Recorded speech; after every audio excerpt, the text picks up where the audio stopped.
আন্তর্জাতিক বাজারে কাঁচা জ্বালানি তেলের দাম হুহু করে বাড়ছে। এতে স্বাভাবিকভাবে প্রভাব পড়ছে বিশ্বের অর্থনীতিতে।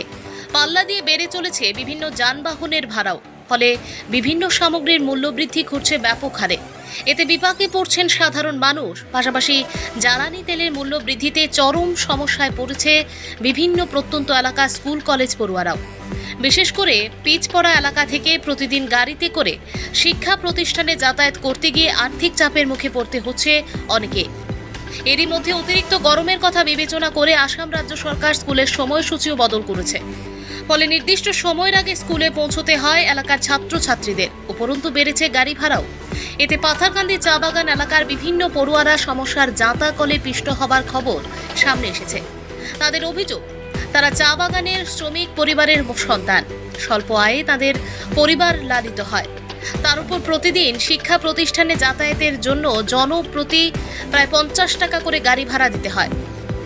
ছাত্রছাত্রীদের কাছ থেকে অর্ধেক ভাড়া নেবার পর অনেক ক্ষেত্রেই গাড়ি চালকদের অভিযোগ, এতে নাকি তাদের জ্বালানি খরচও উঠে আসে না। এই পরিস্থিতিতে প্রতিবাদে শুক্রবার পাথারকান্দি সোনাক্ষীরা স্বামী বিবেকানন্দ কলেজের একদল পড়ুয়ারা চাঁদক্ষীরা কাঁঠালতলি পূর্ত সড়কের পাশে ধর্নায় বসে বিক্ষোভ প্রদর্শন করে।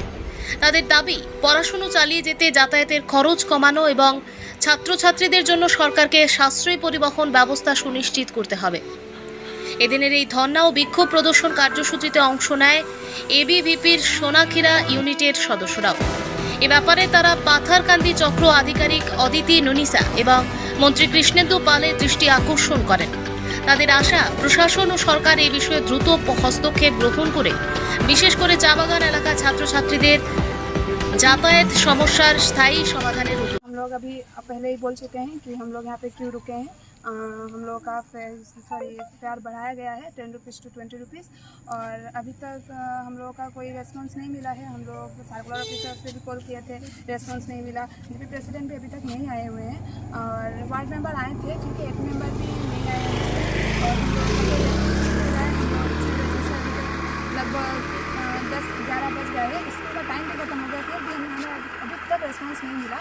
और ये लोग भी पूरा जिद कर रहे हैं, वो लोग 20 रुपीज़ लेंगे, 20 रुपीज़ लेंगे। और ये भी बोले हैं कि अगर तुम लोग आउट ड्रेस पहन के गए हो तो भी तुम लोग 20 रुपीज़ दोगे। अरे हम लोग ट्यूशन जाते हैं, कोई भी कंप्यूटर क्लास जाते हैं, कुछ भी काम में जाते हैं, तो हम लोग कैसे 20 रुपीज़ देंगे? हम लोग का 10 रुपीज़ ही देंगे। हम लोग 10 रुपीज़ जब हम पेरेंट्स के साथ जाएंगे, गार्जियन के साथ जाएंगे, सब शॉपिंग करने जाएंगे, वो अलग बात है, हम पैसेंजर का फेयर देंगे। पर अभी तो नहीं दे पाएंगे क्योंकि हम लोग अभी स्टूडेंट्स हैं। हम लोग कुछ भी काम में जाएंगे, अगर सोनाक्षीरा जो जहाँ भी जाएँ, तो हम लोग का तो वो नॉर्मली जो भाड़ा स्टूडेंट्स का है वही देना चाहिए। पर अभी तक हमें अभी एबीपी भी हमारे साथ आए हैं, हमारा हेल्प कर रहे हैं, और अभी हमें कोई रेस्पॉन्स नहीं मिला है। अभी अगर ये रेस्पॉन्स नहीं मिला और अगर ये ख़त्म नहीं हुआ तो हम फिर धरना में बैठेंगे, स्वामी विवेकानंद कॉलेज चांदखेड़ा में बैठेंगे।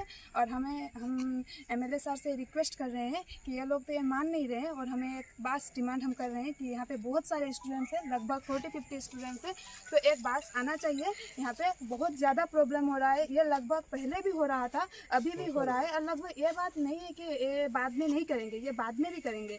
तो इसलिए बोल रहे हैं, हम सर से रिक्वेस्ट है, सबका रिक्वेस्ट है कि हमें एक बात चाहिए। धन्यवाद।